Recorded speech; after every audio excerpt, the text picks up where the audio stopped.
Perfect. Welcome, everybody. So I'm really excited about today's recipe, making homemade Pop-Tarts. I've made this now a couple of times while in quarantine, and they are so good and they go really, really fast. So like anything I've been showing you, you can half this recipe. But if you have the ingredients on hand, I totally recommend doing the full batch because, yeah, they're going to go really quick. For this recipe, we're going to start by making our dough. This is a pretty basic pie dough. We're using a lot of fats in the dough. So that's butter, the eggs, the milk. And what that's going to do is that's going to make our pie crust really, really flaky. Okay, normally for a pie crust, a short pie crust, you wouldn't add the egg in there. We're doing that to just give it a little bit more hardiness, more structure. So this way later on, after you've baked them and they've cooled, if you want to stick this in a toaster oven to reheat it, you can totally do that. It's not going to fall apart in your hand when you go to eat your Pop-Tart, your toaster strudel, your toaster pastry, whatever you want to call these. So the first thing I'm going to do is I'm going to take my dry ingredients. So I have 4 cups of flour already measured out in my bowl right here. You'll notice right off the bat, I'm not using my mixer this week. I'm just putting it in a regular bowl because we're going to be using our hands to mix this. I'm then going to add in my 2 tablespoons of sugar and my 2 teaspoons of salt. And now I am going to go grab my butter, which is actually sitting in my fridge because unlike previous recipes, we actually want our butter to be cold, not room temperature. Now the key with a pastry dough, like for crusts, is actually to not blend your butter completely into your dry ingredients. So in previous recipes, we've put everything under the stand mixer with a handheld mixer and trying to get everything all light and fluffy and incorporated, all those like kind of key baking terms. We actually don't want that this time. We want chunks of butter to be left in this dough, believe it or not, because those are then going to get all melty and cooked off, and that's what's going to give that really flaky, lovely pie crust. So I'm going to start by cutting my butter into like about inch cubes. It doesn't have to be exact. And I'm going to plop it right into my, my dry ingredients here. Let's cut this up. All right, so I'm just cutting it into large chunks. My butter is nice and cold. Now the reason we want it to be cold is because, again, we don't want it to get too incorporated into our dry ingredients here. So you don't want it to be melted and then get too mixed in. What we're going to be looking for when we get our hands in here is for pea-sized lumps of butter that are coated in the flour, sugar, salt. And I believe, I think it was Abigail, someone asked before, if you are using salted butter, you do not have to add salt, additional salt to your mix. If you've already gone ahead and done that, it's totally fine.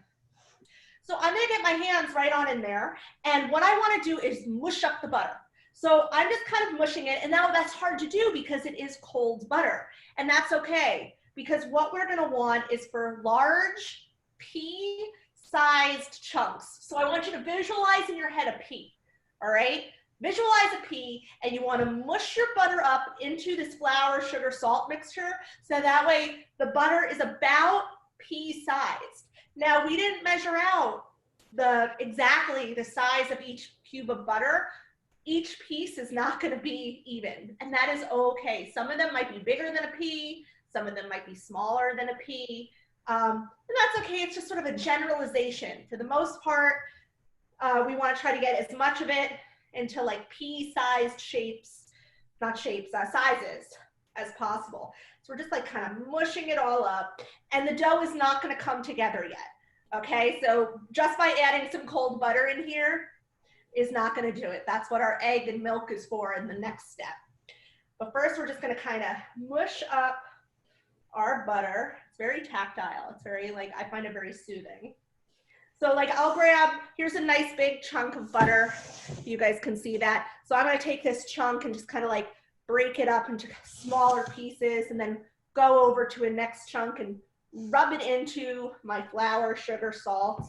Now you could use a food processor for this, but a food processor can actually overmix it and can make your butter chunks too tiny and too incorporated into your mix. So if you are using something like a food processor, you just want to pulse it a couple of times, check on it to make sure that you're not overdoing it, okay? But I like just getting in with my hands because then I can really feel how small the butter is getting. I'll show you like what I mean by like being uneven. So these are 4 pieces of butter that I have. So one is like that size. Here's another odd shape. This one's like really tiny. So they're not even, but I think we're pretty much done and ready to move on to the next step. Okay, so it's really, you're not looking to get like super even chunks of butter. So we're gonna put in another fat. So we have our butter, that's 1 fat. We're now gonna take 2 eggs. All right, now you'll notice on the recipe it says 3 eggs. One of those eggs we're gonna save to a little bit later, and we're gonna use that on the dough itself to give it that nice golden brown crust. So I'm gonna take 2 eggs here and crack them into my dough. Okay, and then I'm gonna grab milk from my fridge. You can use any kind of milk you have, but the goal here is to add as much fat as possible into our dough. So whole milk does work the best, but if you don't have that, then that is okay. Okay, so I got my whole milk here and I'm going to add 4 tablespoons. 1, 2, 3, 4. All right, so once my stuff is here, I'm still gonna use my hands. I'm gonna get in there, and now I want this to become a dough that comes all together. Now we're not kneading this, okay? So if you've ever made pasta or like a bread, you know, you try to knead it to get everything all together. We don't want this to happen here. We just want it to come all together into one form. Okay, so we're just gonna get our hands in there, get nice and messy, and form this all together. I always find I do need to add a little bit more milk, and that is totally cool. You can also, if you don't want to add more milk, you can add a little bit of water in there, but I only do it about a tablespoon at a time after that first 4 tablespoons, because I don't want the dough to be too wet. You also want to just be careful that you're not mashing up that butter too much more as you're kind of mixing this all together. And you're gonna need a lot of hand washing. All right, so about a tablespoon at a time. I'm gonna add 2 tablespoons of water here. All right, come on, get all together. Make sure you're getting the bottom of your bowl. Mine is definitely almost there. It's getting nice and sticky, but it's not quite forming together. So let's get a little bit more water. Tablespoon at a time. So mine's starting to come together now. How's everyone else's doing? We doing good? Good arm workout too. Cool. So I can feel mine is really coming together. So I'm just gonna push the dough, the bowl aside for a sec and go wash my hands one more time for now. Just so that way I have clean hands. I don't have all these chunks of dough. All right, and I can get rid of my liquids. So I'm gonna get rid of my water and I'm gonna put the milk back in the fridge. All right, so now we have to actually shape our dough. Before I do that, I wanna go ahead and get my pans ready so I have a place to actually put my Pop-Tarts when they're all formed and ready to be filled. So I have my baking sheet I have a slip mat on it. You can use parchment paper. I recommend using 2 baking sheets if you're doing the full batch. So I'm gonna take a little bit of flour, not too much, and I'm just gonna sprinkle it on a clean surface. And I'm gonna take a rolling pin or any kind of shape that you can use to roll out your dough. So I've used like a glass bottle before or a round vase or something. But if you have a rolling pin, you know, definitely easiest. And I'm just gonna make sure it's all floured up so it does not stick to my dough. I'm gonna take my dough, and just to make it easier to work with, because this is like a big amount of dough here, I'm just gonna kind of rip it in half. make sure I get some of the pieces that fell to the bottom. And I am going to place it on my clean surface that's been floured. And now I want to roll this out. Okay, so what we're looking for is about like 1/8 of an inch thick. So not too thick, not paper thin, but we do want to roll it out so that way it's even and we'll be able to cut out our shapes to make our Pop-Tarts. And you'll notice the dough comes together even more as you roll it out. Other thing you might notice is as you're rolling it, you're going to see those chunks of butter, and that's a good thing. Now I'm sprinkling a little bit more flour right on top of my dough. Again, not a lot here because we don't want to add too much dryness to our dough, but we just want to make sure that nothing is sticking. So if I'm noticing that the rolling pin is sticking to my dough, I can sprinkle it with a little bit more flour. The other thing that I like to do is pick the dough up and flip it over before I work on it too much. Because again, if it is sticking, I don't want to spend all this time rolling it out and then discover that I have to like scrape the whole thing off. And that has happened before. I'm just going to roll this out. And I'll show you a little bit of the thickness of this guy. Okay, so I don't know if you can see that. That's about the thickness you're going for over the whole thing. Okay, so can everyone see that? I'm seeing a lot of chunks of butter. That's good. So those chunks of butter mean that your pastry dough, when it's all cooked, is going to be really, really flaky. And that's a good thing. Once my dough is laid out, I need to decide what shapes I want my Pop-Tarts to be. You can get a little creative here. So I wouldn't go crazy cookie cutter shapes, but stick to your basic geometric shapes. So circles, I've seen people do hearts. I just do rectangles, but whatever shape you want, you can use cookie cutters. I'm just using a knife and I'm gonna cut some rectangles out of here, all right?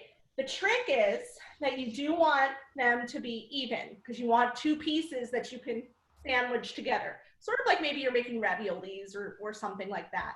So I'm gonna just take my dough that I rolled out and I am going to cut off these jagged edges to make an even-ish rectangle. And you'll notice I'm not measuring anything out. I'm completely eyeballing it here. I'm going to take these scraps and just put them to side for now. I'll use them in a second. We're not going to waste anything here. All right, so now I'm left with this long rectangle. I'm going to go ahead and cut that in half and make some horizontal slices across here. And again, just kind of eyeball it out. Try to get the edges straight so this way I have some even sizes. Now you don't want them to be too small because you want to be able to fit enough filling in there. But if you were able to see mine, you would see that these are not the same size at all. I have pairs for each of them, but like, again, not measuring. So those are not perfectly even, and that's okay. Just doing my best. And then I'm just gonna carefully peel all of them off of the counter to make sure they're not sticking too much. All right, so I'm gonna take that third egg and I'm gonna crack it into a little bowl and I am gonna whisk it up, break that egg down. This is gonna be our egg wash. Just gonna whisk that up.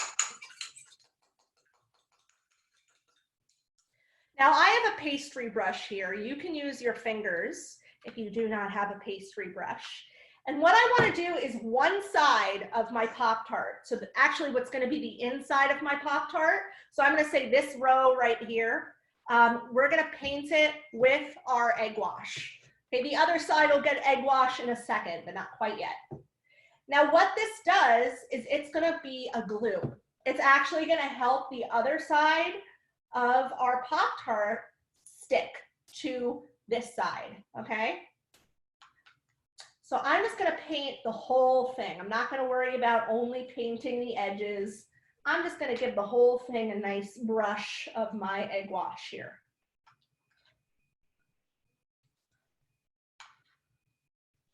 And now I have to decide on my filling. So we talked a little bit about filling before.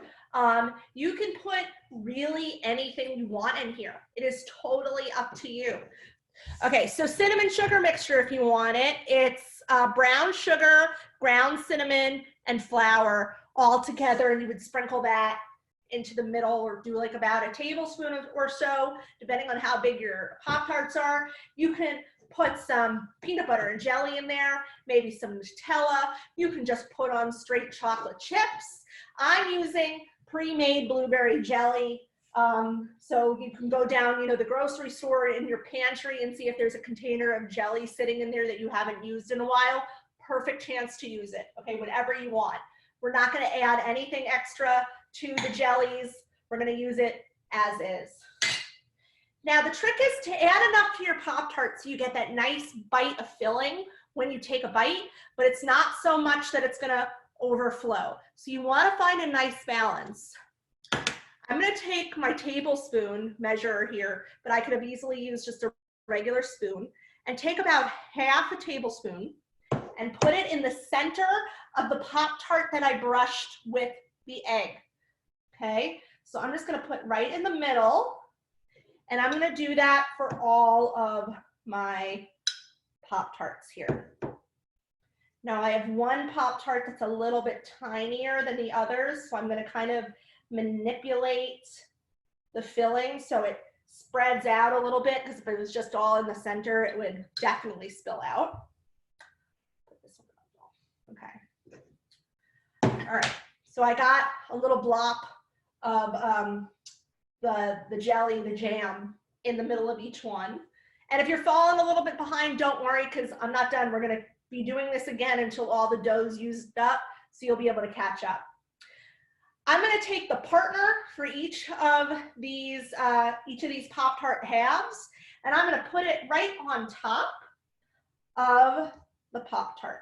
Okay, so I'm making a little sandwich here. So a little sandwich, a little sandwich. I'm going to take a clean fork, and I'm going to go around the edges of this sandwich and crimp the edges, okay? And that's to make sure that the top part is really sticking to the bottom part of my Pop-Tart, okay?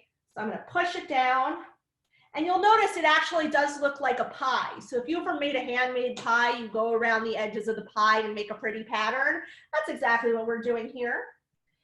You don't wanna go too far into the center, because you don't want that filling to, again, spill out. If you do get some spillage, it's totally okay though. I'll show you a little sandwich. All right, so it's a little hard to tell right now, but what I have right here is actually 2 of those squares that I cut out, okay? The bottom square on the inside of it, the part you can't see, is painted with egg. I then put a little scoop of my filling, and I covered the whole thing with my other half of the Pop-Tart rectangle. And then I used my fork to crimp around the edges so that way they really, really stick together. Now I'm not done yet with this. I'm now gonna take my fork, and I wanna make little steam holes. So that way steam that's created in the middle of my Pop-Tart has a place to go, and it doesn't go out the sides. So I'm gonna take my fork and just make some little dots. And I'll show you again what that looks like. There you go, our little dots right there. And I'm gonna finish this off by taking my egg wash again and brushing the top, so that way it gets nice and pretty and golden. Okay. Let's paint that all up.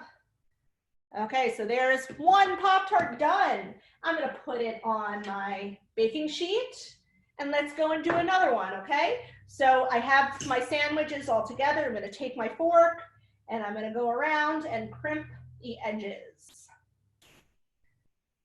Okay. The edges on this aren't quite even. When I crimped them together, there's a little bit of an overhang. So what I wanna do, just to make sure they're a little bit more even, is I'm gonna take my knife, and I'm just gonna trim the edges here. Totally don't have to do that, but I'm gonna.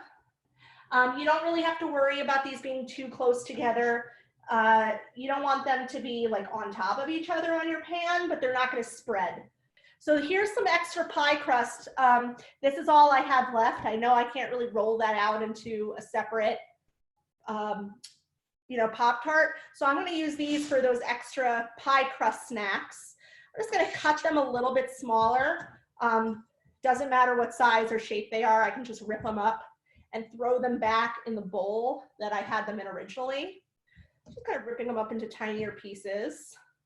Now, normally with a pie dough, you would actually, before you roll it out, you would stick it in the fridge for about 30 minutes to an hour to make sure that the butter in there is still really cold and not too melted. Because remember, we want those chunks of butter. But you notice we didn't do that in this case. For this dough, we don't need to do that. But what we are going to do is after it's rolled out, after the Pop-Tarts are all assembled, we're going to then put it in the refrigerator for 30 minutes.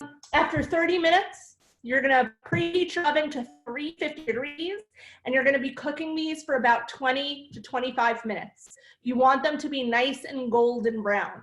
All right, you'll know when they're golden brown, they'll look beautiful. If you look at the example photo that I posted on the recipe page on ryecountryday.org/wellness, you'll see a photo of them. They're not pale at all. They're just like beautiful, beautiful golden color.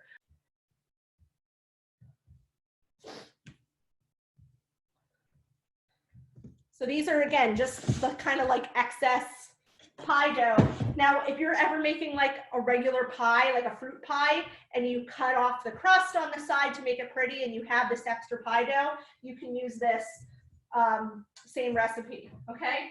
So I'm gonna take some white sugar, sprinkle it over. Notice I'm not measuring at all. I'm gonna take some cinnamon, sprinkle that on top, and then I'm just gonna toss it. Okay, so I'm just gonna toss these pieces, make sure they're nice and covered with the cinnamon sugar. Little tiny baking sheet, line it with some parchment paper. Now these I don't have to put in the refrigerator. Okay, so these will be ready to bake now once my oven's preheated to 350. I'm just gonna spread these on a pan. So these are also gonna bake at 350, but only for about like 15 minutes or so. All right, so these can be just nice little like snacks that you can munch on. All right, so folks, please share your photos with me. I would love to see what you end up doing with these and how you finish them off and make them your own. Again, remember KCH Bakes over on Instagram or Facebook. You can send me an email through Rye Country Day email. And also make sure to tag Rye Country Day if you post these on Instagram, okay? So we can all see your amazing, amazing baked goods. And I hope that you'll join us next week, Tuesday at 2:30 p.m. All right? Bye, everybody. Have a great week.